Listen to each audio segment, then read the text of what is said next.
Welcome everyone. Glad to see you on my channel. Today I will tell you about an unusual story, an amazing story about companionship and love. I wish you a pleasant audience. Anna and Alice were laughing merrily, discussing the guys from their village. Their laughter could be heard all over the station, and only Diana, sadly lowering her head, was silent. She was holding a card in the shape of a heart, which Victor had once given her for Valentine's Day. It was the only good memory she had of him.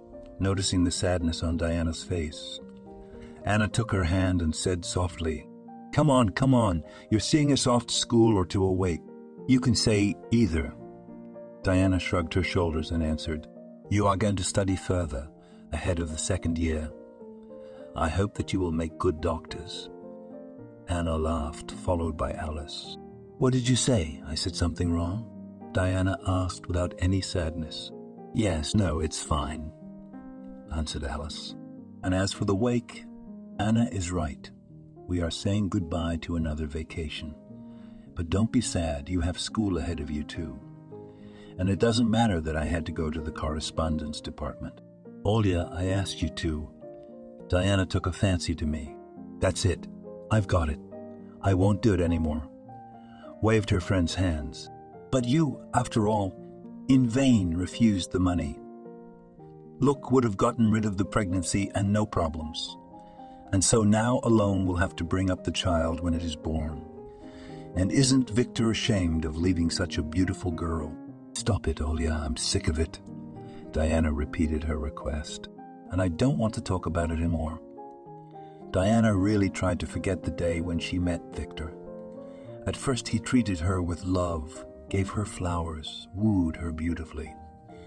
But when he found out she was pregnant, he decided to leave her. It seems that all majors do this. They do not want to take responsibility and smoothly disappear. She was forced to go to the correspondence department of the Pedagogical Institute. The thing is that there were constant friction with teachers. They time and again reproached her for recklessness. In addition, all sorts of nagging, trying as much as possible to prick in a sore spot. These circumstances greatly depressed Diana, and she walked more and more often in a depressed state. And now, seeing her friends off to study in the big city, she couldn't squeeze out a little bit of joy. Finally, the bus arrived at the platform. The friends had 3 hours to get to their destination. There were no opportunities to get higher education in the district center, so they had to travel long distances for the sake of a bright future. Diana hugged each of them in turn and then watched them take their seats on the bus. After the boarding announcement, the bus doors closed. It hummed shrilly and moved off. Diana moved a little farther away to avoid breathing the exhaust fume. Her friends waved from the window. Diana gave them a kiss, and the bus gracefully disappeared around the corner. Next to the bus station was the train station, and a little to the side was a spontaneous market. Diana decided to walk there to look for a spacious dress. The thing is that her tummy began to grow, and it was necessary to hide it somehow. Passing by the station building, the girl noticed the bustle. People were rushing about their business without noticing anyone around them. Some arrived and were greeted with joy, and others, on the contrary, left. And people close to them did not hide their emotions, seeing them off on their long journey. It was interesting to watch how the railroad station fills up and immediately becomes empty, but only for a moment, to again shelter under its roof guests and just ordinary passers-by. And at that moment, Diana saw a guy near the train. He stood with his hand outstretched, asking for money. In appearance, he was no older than herself, but how embarrassing it was for him to ask people for help. Diana felt ashamed, as if she was the one standing there collecting money. At the same time, the guy did not try to annoy passers-by. He did not run up to them and did not pull their sleeves to give them money. On the contrary, he stood quietly and talked about the fact that he needed money to buy a ticket. Unable to watch him humiliate himself any longer, Diana decides to approach him and help. After all, collecting money did not give the desired result. Many people just passed by, and some even twiddled their thumbs. It seems that no one wanted to penetrate his problem. Nobody cared why this guy suddenly found himself without money and couldn't buy his own ticket. "Hi," Diana said cautiously. "Hi," Guy replied also discreetly. "Here, take the money for the ticket." Diana gave him the crumpled bills and lowered her head. "Thank you, but you probably need it more yourself." The stranger wanted to refuse the money. "No, it's okay, I still have some." "By the way, I'm Diana, and what's your name?" "Edward," answered the guy, "and I thank you again for your help." "Hurry up and buy a ticket or the train will leave without you," Diana said cheerfully. Edward broke away from his seat and ran towards the station. Diana, meanwhile, remained guarding his bag. It was unclear what was in it, and it was not her principle to go through other people's things. The train began to hum and seemed to be about to depart. The boy came running at the very last moment, and together they came to the open door of the carriage.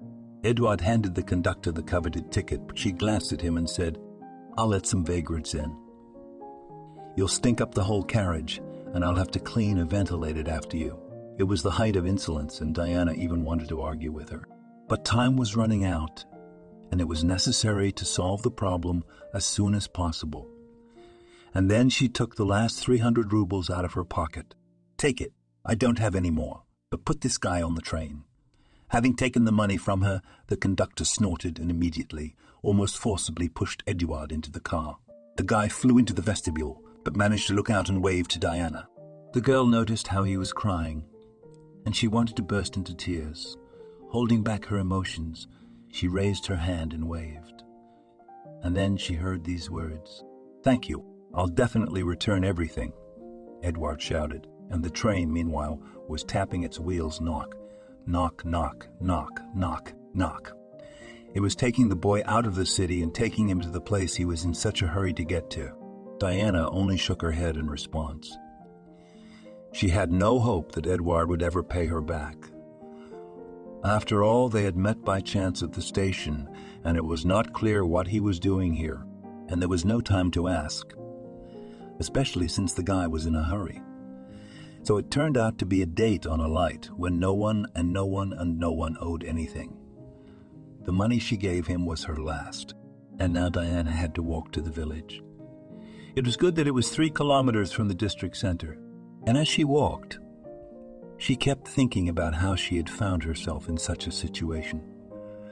Diana grew up in a poor family. Her father was injured at work and lost his right leg to the knee. He was given a disability, and in fact, the main breadwinner in the house was her mother. She worked almost 24 hours a day on the farm to feed the family. My father's pension was modest and allowed only to receive benefits for utility bills and to ride public transportation at a discount. Mom tried her best to help her daughter. She herself said that she did not want the same fate for her. She had plans to educate Diana, put her on her feet, and send her to the big city. One day they were sitting down to dinner, and her mother said brokenly, "Daughter, you don't belong in the country. I'm used to such a life, but you should live better. And now the main thing is to get a higher education. It will give you a ticket to the future." This conversation took place on the eve of the final exams at school. And Diana was also thinking about moving to the city as soon as possible. Like her mother, she was not going to work as a milkmaid. She had enough knowledge to further study and gain experience. Having entered the Pedagogical Institute, Diana already made plans for her future.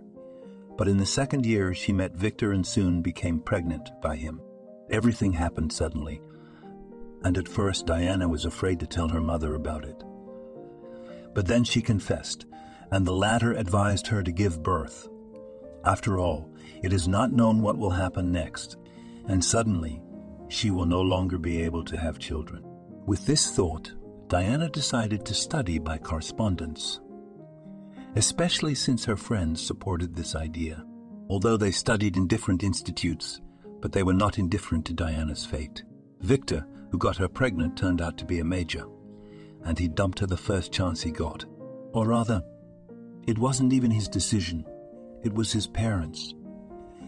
They insisted that he didn't need a girl from a poor family, so they found him a beautiful girl from a wealthy family, and they told Diana to forget the whole thing. True, and offered her money to get rid of the pregnancy. However, the girl refused, and left their house forever. The provincial girl turned out to be of no use to anyone.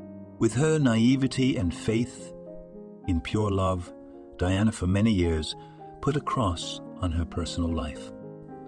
She no longer had the strength and desire to look for someone, though the son of a rich farmer was a matchmaker, hinted at getting together and living together. He was even prepared to take in another man's child, but Diana had to refuse his advances because he was alcoholic and womanizer. After that, she got even more scrutiny. They had not been kind to her before.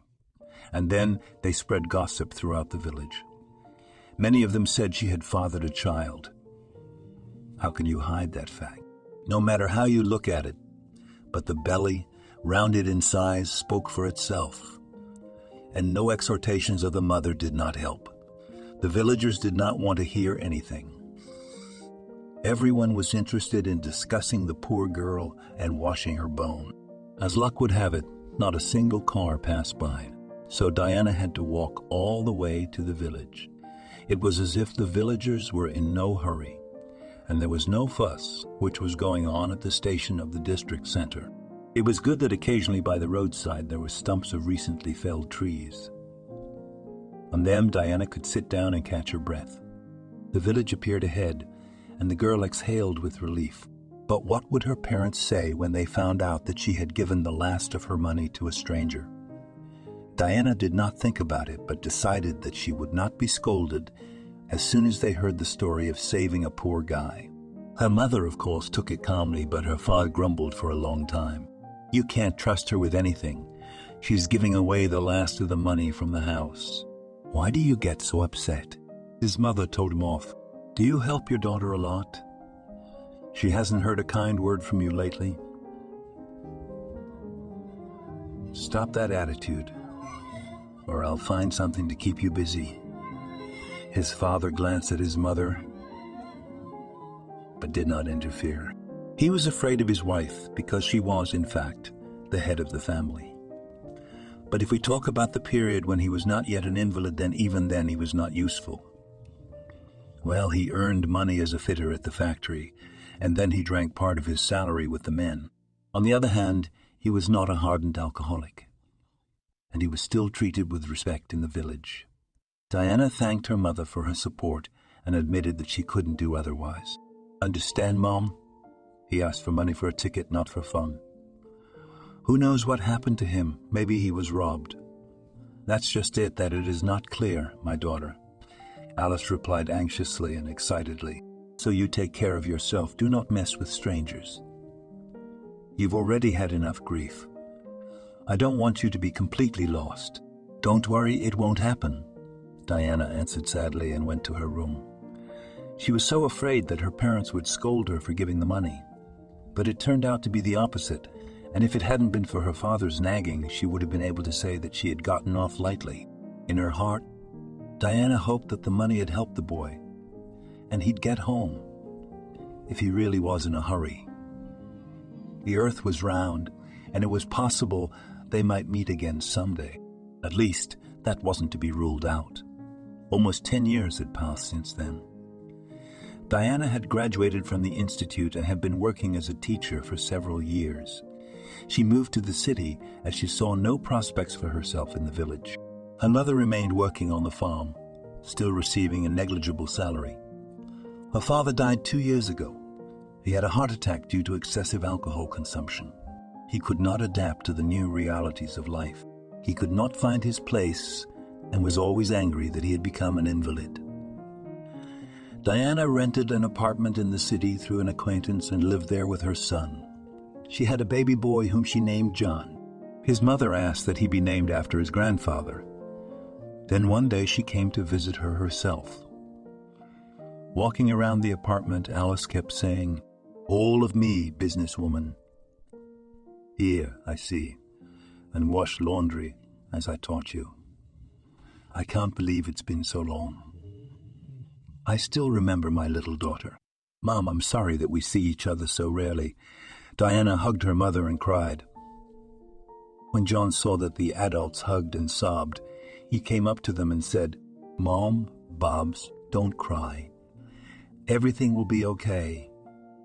Diana took him by one hand and Alice by the other. They stood like that until they heard the kettle whistling in the kitchen. "Stop crying and let's go and have tea and cake," Alice commanded, and led everyone to the table. She cut equal slices and put them on plates. And while John was eating the pie, Alice moved closer to her daughter and asked in a whisper, "You're going to live alone?" "I don't know what you mean." Diana was surprised. "I'm not alone. I have a handsome son and we are good together." "I'm not arguing," the mother replied. "You just need to think about yourself. Maybe you have someone in mind, a teacher from school." "No, Mom, we have almost all women there. True, the gym teacher and the labor teacher are men, but it's better not to mess with them. One of them flirts with everyone and has nothing serious in his head, and the other one sometimes gets a little over the collar. But the director doesn't fire him because there's no one to work with. Nightmare, and where all the normal men have gone," Alice complained with a heavy sigh. "You should have stayed in the village. Maybe you found someone." "You are serious." Diana smiled confusedly. "I do not need such happiness. And as for personal life, there is one man with whom I sometimes meet." Alice immediately revived and, putting on her daughter's plate salisade piece of pie, said, "That's fine. We should take him into the fold. Mom, I'll figure out what to do with him myself." Her mother did not ask her any more provocative questions. She realized that Diana was no longer a little girl and would decide how to live her life. And if she did not hurry with marriage, it means that there are good reasons for it. And to rush things is to make mistakes that life does not forgive. Diana's admirer turned out to be a middle manager, Alexander. He really long sought her favor, and they met by chance when Diana was shopping in a shopping center. She needed to get boxes of instant cereals, but they stood so high that she could not reach them. And then Alexander walks by. Naturally, he decided to help and took as many as 5 boxes off the top shelf. Diana thanked him for his help, and then she did not notice how they reached her house together. From that day on, a whole series of attempts to ask her out began. All week, Alexander called Diana and invited her, then to the movies, then to the disco, then to the movies, then to the disco, then to a cafe or restaurant. Notwithstanding such pressure, she, however, gave up and they began to meet. Happy for her daughter, Alice wished her happiness, and a couple of months later learned that Diana and Alexander, after all, decided to live together, though without official registration of marriage. Surprisingly, but the family evening decided to make in the village. And Diana didn't care what the villagers thought of her. She didn't care what they thought anymore. She didn't care what they thought anymore. She knew that she could achieve anything.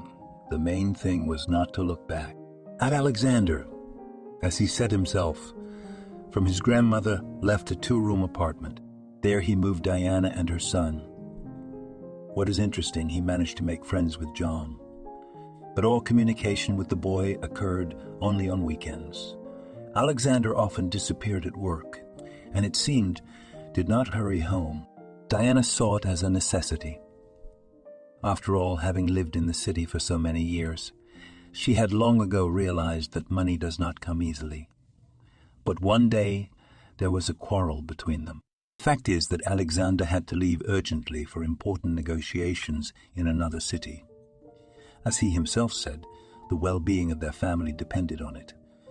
And it should happen. The son fell ill. He had a fever, and his stomach began to hurt a lot. Alexander stayed, although it was obvious that he was not happy. He himself brought Diana and John to the hospital, and while the boy was examined by a doctor, he sat on a bench and booed. It's bad timing. He couldn't have been sick a week later. Diana sat next to her son and heard everything, but she didn't want to get into an argument right now. After all, they are in the hospital, and what people will think of them. She had to wait until the doctor's appointment was over, and he just sent them to the hospital. "Lie down for a week. We will watch the boy," said the doctor. "He's got an acute respiratory infection, and the belize in his stomach is because he's nervous." After that, Diana left the office with her son and almost attacked Alexander. "Are you out of your mind?" "What did I say?" Alexander tried to justify himself. "By the way, I was in a hurry to important negotiations, and I'm paid good money for it, if you haven't forgotten." "I know, but that's no reason to take out your anger on a child," Diana answered. "I have a job too, by the way, so you're not the only breadwinner in the family." However, the verbal altercation had to be interrupted because the doctor came out into the corridor and asked not to clarify relations here. Alexander took Diana and her son to the children's ward. They had been admitted for a week to treat the symptoms of a cold, and Alexander had to postpone the trip. At the same time, he disappeared somewhere for a few days. Diana did not know where he was. Even his phone did not answer. And when the husband appeared, he smelled of women's perfume. Obviously, he had not bought it for himself. Diana tried to find out what was going on, but Alexander only yelled, saying that he did not have to answer to her. After they were discharged, Diana did not return home. She decided to move in with her mother for a while. Still, no matter how it was, and here she could always find support, especially since her mother herself had been asking to bring her grandson for a long time. John was glad that they were going to his grandmother, and when Diana asked him if he wanted to see Uncle Alexander, he grudgingly replied that he didn't want to help. "What else?" "He didn't want to help you," yelled. "And I'm going to talk to him after that." "No, Mom, let him live alone, and we'll stay with Grandma." None of them could not think that this day would be a turning point in their fate. Naturally, Alice welcomed her daughter and grandson with open arms. She had lost a lot of weight during this time, but she was still more or less holding on. Having drunk tea from the road, they all went together to the grave of her father. Diana hadn't been to see him for 2 years. She couldn't get away because of her work. Having put flowers near the monument, she turned to her mother and quietly said, "I feel that our family is falling apart." "Yes, only 6 months together, and such thoughts," Alice replied sadly. "Maybe he has a mistress, do you think?" "No, Mom, he's not capable of that," Diana answered in a doubtful voice. "In any case, I would definitely know about it. And especially Alexander is always at work. He has no time to have fun. To be honest, we stopped sleeping together, or rather he arrives so late that I can't hear and leaves early in the morning. But at least I have time to make him breakfast. But I don't love him anymore." "You make me feel uncomfortable," complained the mother. "Is it really your relationship at the seams?" "It's a rhetorical question and you don't have to answer it." "I'll answer it, Mom," Diane said. "The thing is, he attributes his delays at work and his alleged business trips to the need to make more money. It's like he's the only one supporting the family. So I'm right. And he has a mistress," Alice concluded. "Mom, stop guessing. And let's not talk about it anymore. The topic is closed." They really did not find the best place to discuss their daughter's marital problems. Leaving for her mother's, Diana only warned the principal at school that she was taking a vacation at her own expense. She left her husband in the dark so he wouldn't bother her. But what he was doing all this time, she did not know. Alexander came only on the 5th day of her absence and tried to persuade her to return home. "Well, I'm sorry, dear. I didn't mean to offend you." Putting his palms together, he mumbled pleadingly. "You didn't just hurt me," Diana began. "You also made my son an extra in our family." I told Uncle Alexander not to even try to get in touch with him. Surprisingly, the son had matured so much lately that he reasoned like a fully educated person. Diana couldn't believe that her little John had become a more serious and responsible boy. With a shrug, Alexander stepped out onto the porch. "And what's the big deal?" I said, "about his illness?" "Exactly that it seems to you as if nothing happened. In fact, every word you say stings like a hot needle." Diana finally told him what she'd been afraid to say before. Her husband almost turned white at the words he heard. "What a nice family, and how beautifully it all started," he said sadly, and went to the car. "I will not insist, but if you think of returning, the doors of our apartment are open for you. Without waiting for Alice and her grandson to arrive, Alexander got into the car and drove away. Diana only looked after him and cried. She could not understand who was more to blame in this situation. It is clear that Alexander made a mistake magnifying his work. But it wasn't his whim. He was only following the instructions of his superiors. At least, that's what Diana thought, piously believing that her husband was faithful to their strong relationship. 20 minutes later, her mother came in from the store. Looking at her daughter, whose face was wet with tears, he immediately asked, "Did he come?" "Yes, Mom, we had another fight." "What was it this time?" "I don't really know," Diana said through her tears. "But I think I'm confused." Yes, Alexander is guilty of something, but that's no reason to give up on the family. Maybe we should go back before it's too late. Diana didn't tell her mother everything so that she wouldn't make things up. 3 days later, she packed up and came to the city. But beforehand, she called her husband that she was coming back. He was waiting for them at the entrance. I'm sorry I didn't come myself, work," he said guiltily. "It's okay, Liam. The mechanic drove us to the store," Diana replied modestly. "Then let's go up to the apartment," Alexander suggested and took the heavy bags from her hands. What was her surprise when they found themselves inside? Balloons were hanging everywhere and smelled like flowers. Looking into the kitchen, Diana saw a gorgeous bouquet of roses in a crystal vase. She had not expected such a gift from her husband. "I wonder what happened to you. Why did you suddenly become so nice?" "No trick, my love. I just realized that I cannot without you," said Alexander quickly. Diana was so enthusiastic about her husband's action that she really did not notice anything suspicious. She did not want to go into the details of why her husband had changed so much. After all, not so long ago he was shouting and stomping his feet, proving his point. And here such a picture. Well, just a rainbow event.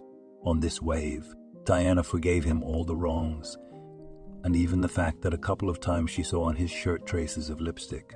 A new phase of their relationship had begun, if you could call it that. Diana continued to condescend to her husband's tardiness, and even the fact that he could suddenly go away for days at a time. It didn't even occur to her to ask what he did for a living. Well, manager and manager, but what exactly does he do? Hence all the prejudices that sometimes crept into her subconscious. At the same time, there were other concerns that needed attention. Recently, my mom came to visit and asked to stay for a week. She had been diagnosed with diabetes and needed to undergo a comprehensive checkup. Naturally, Diana could not refuse. And her husband kept silent, saying that he was working late and was unlikely to be disturbed by anyone.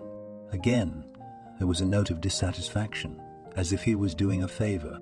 Alexander's mother arrived unexpectedly. Her mother-in-law did not often spoil them with her presence. Therefore, Diana was even surprised when Tamara Borisovna came to visit in the evening. "Diana, how you look so much prettier." "Right from the doorstep," said her mother-in-law. "That's what I thought. That country color will do you good." Turning to her sister-in-law, she continued, "And thank you, Alice, for taking Diana in." It was hard to say what it was, but judging by the tone of the conversation, the mother-in-law was snickering. Now it is clear in whom Alexander went. As they say, the apple does not fall far from the tree. Having put the kettle on the stove, Diana invited everyone to the table. "I baked a charlotte, so let's try the dessert." Tamara and Alice sat opposite each other and stared at one point. They were looking at John, who was sitting in a chair and reading a book. It was a good thing the boy didn't see it, or he wouldn't have liked it. After tasting the charlotte, Tamara Borisovna turned to Diana with a suggestion. "Listen, let's do this. If Alexander starts to show his temper again, you call me immediately. And don't even try to argue with him. In such a state, he is simply unpredictable. No, let it better come to me. And that calmer," objected Alice. "I don't want my daughter to shake with fear. Maybe you think that Diana is holding on to the apartment." No, sisters-in-law," Tamara cooed. "I didn't mean anything by it. It's just that you should always find a compromise, not run away from home at the first difficulty." "Isn't that right, Diana? Diana nodded reluctantly, but immediately added, "You don't have to run away, but you don't have to be the boss of the family either. We earn money together, and I've never accused him of living on my money. That's good. I think that the conflict is over," quite pronounced mother-in-law, and began to pack up. "I'm going home. I won't stay any longer. And if you don't mind, Diana, don't tell Sasha that I came." What it could mean, Diana did not know. But she complied with her request, and when her husband came home from work, did not inform him of his mother's arrival. How naive she was to think that her husband knew nothing. But it turned out that he was aware of everything that was going on in the apartment. A few weeks later, he left again on a business trip, and nothing seemed out of the ordinary. But a day later, Diana saw him outside the supermarket. He was getting out of the car and talking to someone on the phone. Alexander did not notice his wife, although she did not try to hide. Apparently, he was so busy that he didn't even look around. And here, we must give credit to Diana's restraint. She didn't rush to his side and didn't try to find out how he had gotten here. On the contrary, Diana decided to wait for him to come home. All this time, she had been hard at work preparing her speech. It seemed to her that this time she would be able to find out the whole truth. However, everything turned out differently. Alexander arrived, but had no time to enter the apartment, as immediately rushed away. And only an hour later he called and said that urgent business. Well, how not to argue with him after that, Diana thought. Patience was running out, and they had not lived together for a year. Diana already regretted getting together with him. At the same time, there was still a little hope that her husband would improve. At least, that's what Diana wanted to believe. Everything turned inside her at the thought of having to part. Alexander wouldn't lose anything, but she would have to rent a place again, or at the very least go to her mother's village. The second option was not very encouraging, and Diana decided to the last to fight with the antics of her husband. But everything changed when one day she found an envelope in the mailbox. Usually, the mail her husband checked, but because of his alleged work, he completely forgot about these duties. And what was her surprise when she read the sender's details? It was the bank's security service. But what's interesting is that the letter came in her name, even though she wasn't registered in the apartment. Trying to remember where the legs grew from and what kind of loan, Diana began to review her documents. They were all in place, and where could they go if she had not done anything serious lately? And then, quite unexpectedly, the information Alexander asked for my passport when he wanted to agree about the house popped up in her head. My husband had indeed talked about it 4 months ago. Then he bragged that soon they would be able to live in nature. And he'd even shown the house for sale at a reduced price. But Diana did not pay attention to this, considering that the spouse is just fantasizing. However, he did not stop and offered to start preparing documents. Diana agreed, but because of her employment at school herself, could not travel with him to all sorts of offices. Alexander said that he would take everything into his own hands. She would only need a passport and one more identity document. Diana did not have a driver's license, so she gave her insurance certificate. Most likely, it was then that her husband took out a loan on her, but he acted somehow secretly because she did not realize it. Once again, after reading the letter that came to her name, Diana learned that the arrears on the loan is exactly 4 months.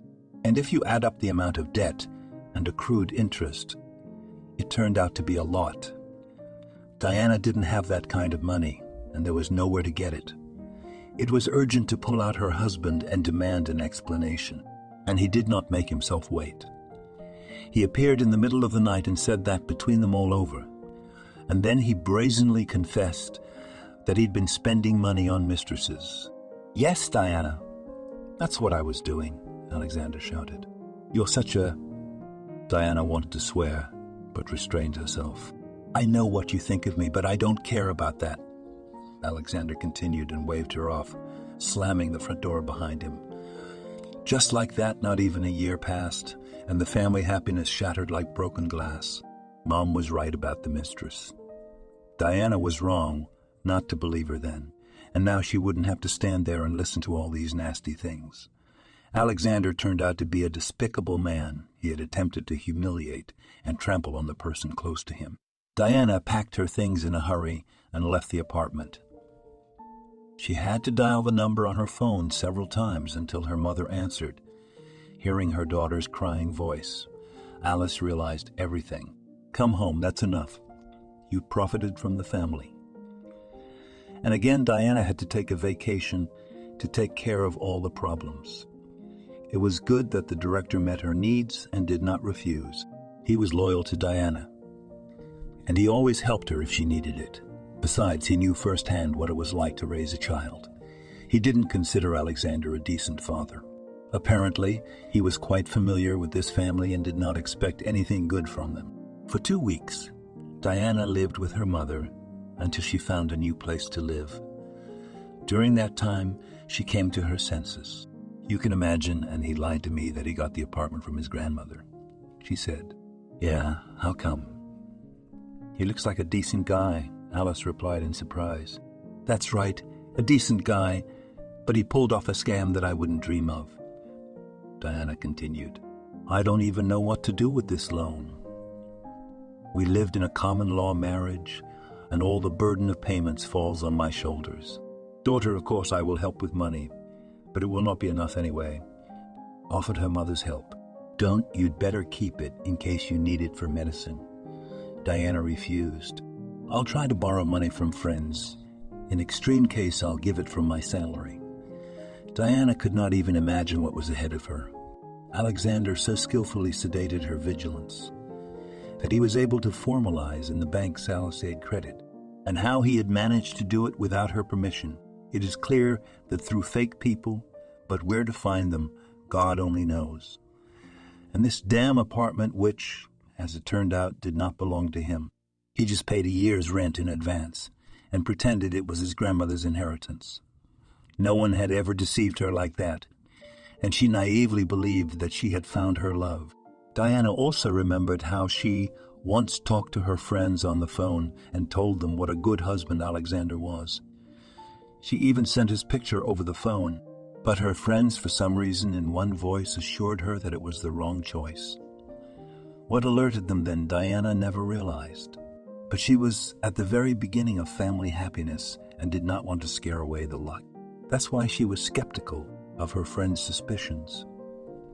Who knows who doesn't happen to whom, suddenly jealous. Diana strived with every fiber of her being to strengthen relations with Alexander. That's why she didn't listen to Alice and Annie's advice. But if she had turned on her brains and would not have blindly trusted everything, she would not be in the situation in which she is now. As for the loan, there was no money from acquaintances to pay it off. Everyone had their own problems. Mom suggested selling the house, but Diana strictly forbade to do it. "Don't do it, Mom. I'll never forgive myself," she said indignantly. "But you won't find that kind of money anyway," her mother pleaded with her. "So what will they do to me? I'll find a way out of it. I've been in trouble before." Diana began to give some money from her paycheck, but it was only enough to pay the interest. By then, Alexander had disappeared from town. He did not appear at his mother's house and did not answer the phone. Heartbroken, Diana turned to the Palacitia. But there she was told that if everything was done according to her documents and there are signatures, then everything is considered legal. The hopelessness was even more pressing, and she had to literally twist and turn to somehow make ends meet. As a last resort, Diana turned to Alexander's mother, but she replied that she had nothing to do with his scams and demanded not to be disturbed. By some miracle, but the investigator who was given Diana's statement nevertheless opened a case and even declared Alexander wanted. Now it remained to wait for him to be caught and shake out all the money. Diana was preparing for a difficult change in her life. Some of the money was helped by her colleagues at work, but they too could not perform a miracle to pay off the loan in full. Diana thought about going to the bank itself and persuading them to cover the debts somehow. But who would go for that? After all, creditors are not stupid people to forgive such money. If they were to meet everyone's needs, they would have gone bankrupt long ago. As time went on, the debt problem didn't disappear. On the contrary, it grew like a snowball. The interest on the loan added even more payments. Diana could only manage to pay the modest crumbs. She had to explain to her son why she couldn't buy him new shoes, but he himself understood everything and often remembered Alexander in an unkind word. Diana, at such moments, did not stop her son, realizing that it was useless. On New Year's vacation, they wanted to go to the village to his mother. But Alice herself came to visit, and not empty-handed. She brought a whole bag of supplies. "I knew you wanted to spend your vacation at my place," said her mother in a panting voice. "Mom, why did you come to town in winter?" Diana asked in surprise. "Well, how could I, my daughter? To see you, and I need to rest," she answered cheerfully. "But don't worry. There's someone to look after the house. I asked Ginny, our neighbor. You know her.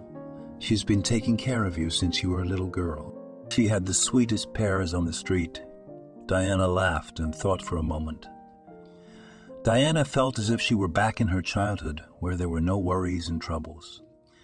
They had their own games, secret places and paths. No one even thought about what to eat or where to sleep. Parents were responsible for that, and they just had a fun and carefree childhood.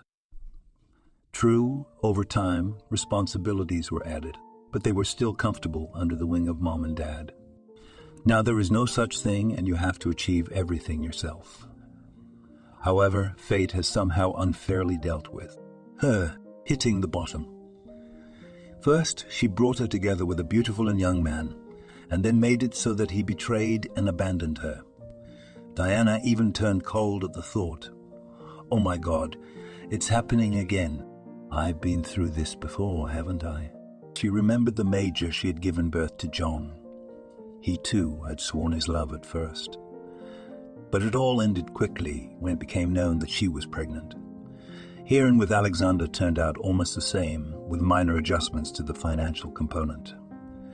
This man turned out to be even more cunning. Not only that, he abandoned, but also hung debts. Diana was in an unenviable position, and if it were not for her mother, there is no telling how it would have ended up. "Listen, daughter, where is your jewelry shop?" Mom asked out of the blue. "A block away," Diana replied without any thought. "And why do you want it, if it's not a secret?" "Yes, I want to give our family valuables for repair," Alice calmly answered, pulling out 2 gold brooches from her purse. "These were left by my great-grandmother," Diana said in surprise, "and I thought that you sold them long ago. After all, at one time with money was difficult. We barely made ends meet." "That's right, my daughter, we did the best we could," said her mother. "But I just took extra shifts. That's why we survived. I couldn't sell those brooches. They're as precious as a memory, and the time wasn't right for that." "What do you mean?" Diana asked warily. "Well, I wanted you to get married." Alice hesitated. "And you never got married." "This experience of family life I do not count. It did not go in your favor, and I'm sorry I didn't see that man as a traitor." "Oh, come on, Mom, what's past is past. By the way, he's wanted. Maybe they'll catch him, and then he won't have to pay for the loan anymore." Alice nodded in response and immediately put the valuables back in her purse. Diana didn't see anything red in what her mother had asked about the jewelry shop. The brooches did look unpresentable and needed minor repairs. But it was gold, and it was valuable in any form. The only question was the price. Diana got the idea only on the 3rd day, when her mother went there several times. She realized that she wanted to help her with the loan and was ready to sell even the family heirlooms. Naturally, Diana didn't want such sacrifices to save her. That's why she followed her mother, and when she saw that her visits were not connected with the jewelry workshop, but led directly to the pawn shop, she did not hesitate for a second to stop further attempts to negotiate the sale of brooches with impudent and unceremonious usurers. Alice was taken aback when she caught her daughter in the pawn shop premises. "What are you doing here? That's the question I wanted to ask you, Mom," Diana interrupted her.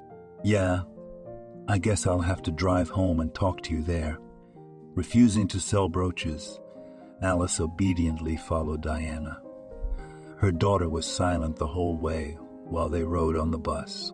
And only at home she screamed, "Yes, how could you dare to do such a thing? What could I do?" Alice wailed. "I knew you couldn't pay off the loan on your own. But I wrote a statement on Alexander," began Diana. "Don't be ridiculous, daughter," her mother replied with a smile on her face. "No one will be looking for him. They just made it look like they were working.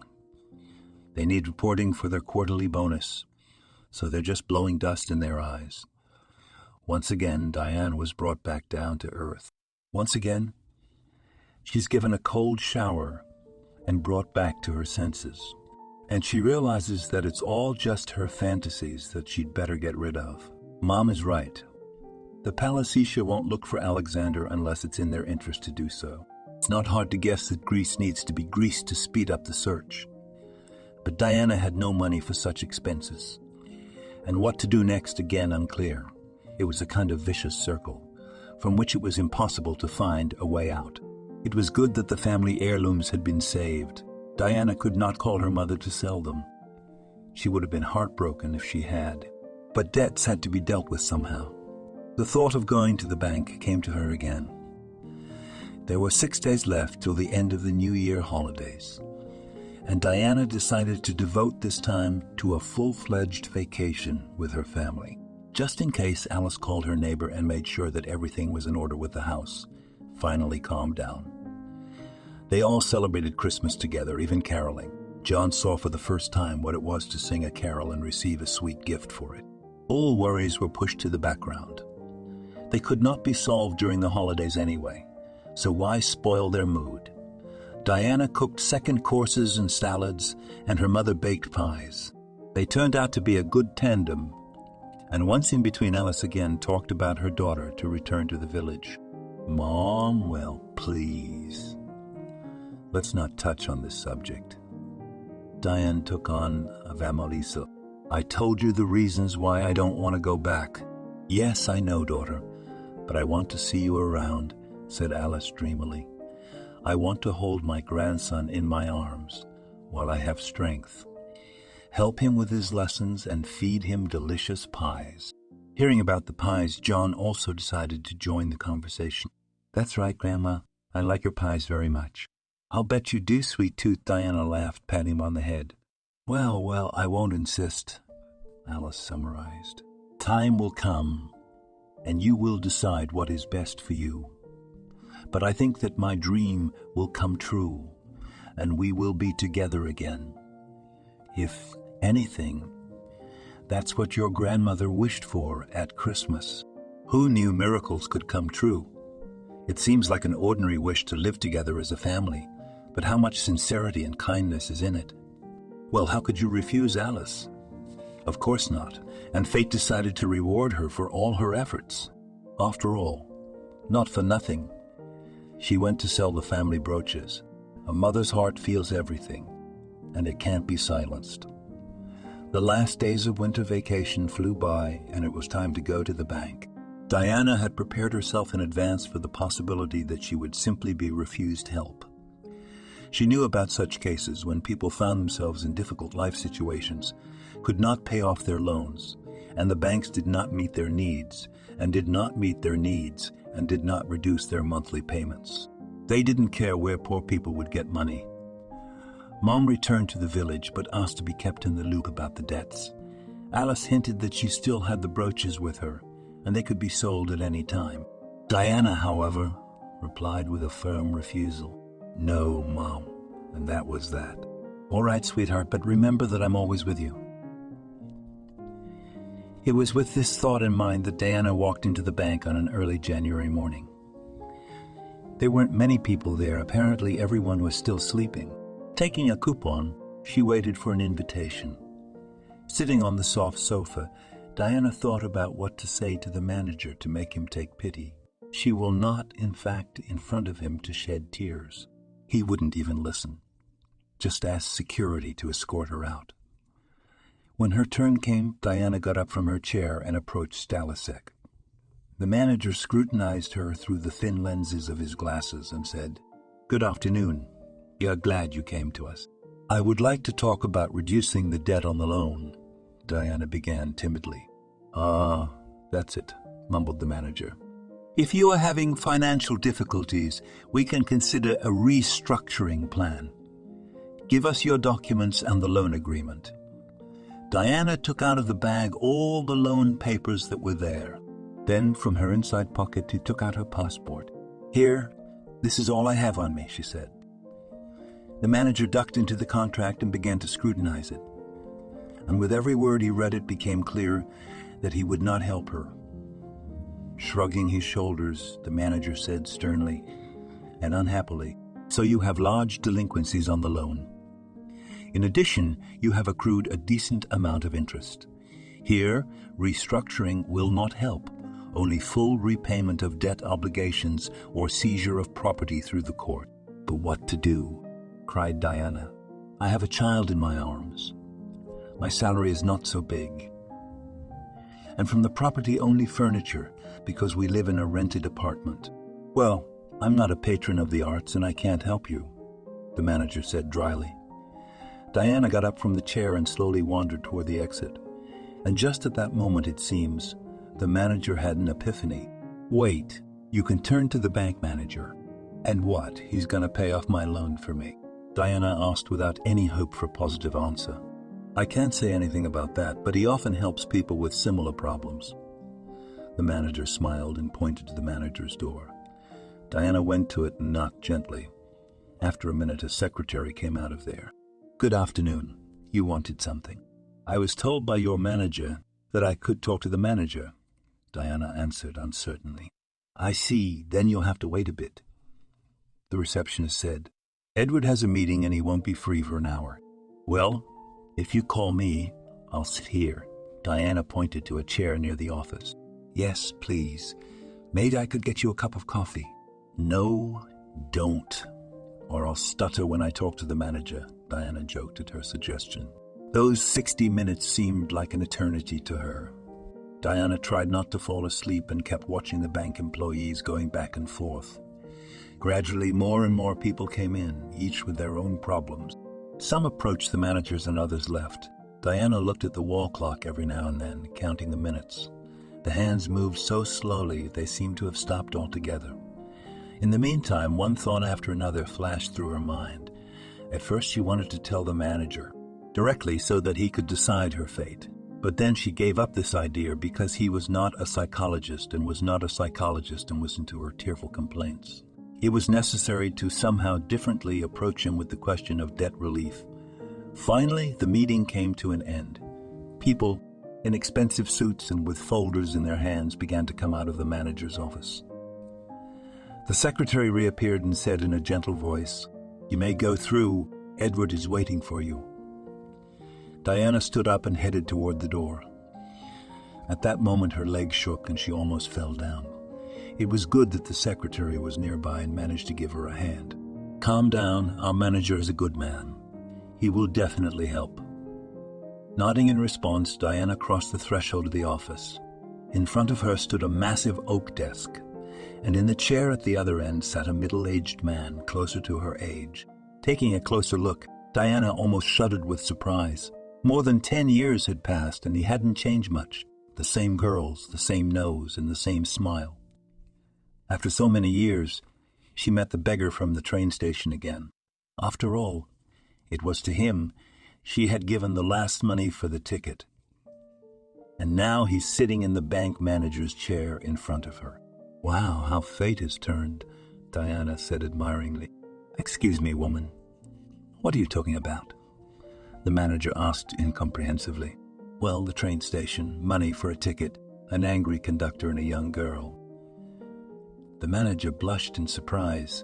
"Diana, it can't be you. Probably me. Only 10 years later," Diana joked. Standing up from the chair, the manager came to her and hugged her tightly. Diana couldn't resist the feeling. She also patted him on the shoulders and said, "That's how it is, Edward. You don't think about anything, but life itself brings surprises," Diana said cheerfully. "No, of course, I hoped that we would meet again. To be honest, for the first 2 months, because I wanted to return the money and give it to my parents. They were so mad when they found out I'd helped a poor guy with it. Even sketched out what you looked like and why you needed the money. I'm sorry, Diane, I was going to come, but circumstances got so bad I had to postpone the trip for a while. And then I got caught up in the moment, and it slipped my mind. Listen, Edward, you still haven't told me why you didn't have any money, have you? Diana asked cautiously. It's because I'm the son of a big banker, Edward began, and I was kidnapped for ransom. They took everything they had, my phone, money, but for some reason they left my passport.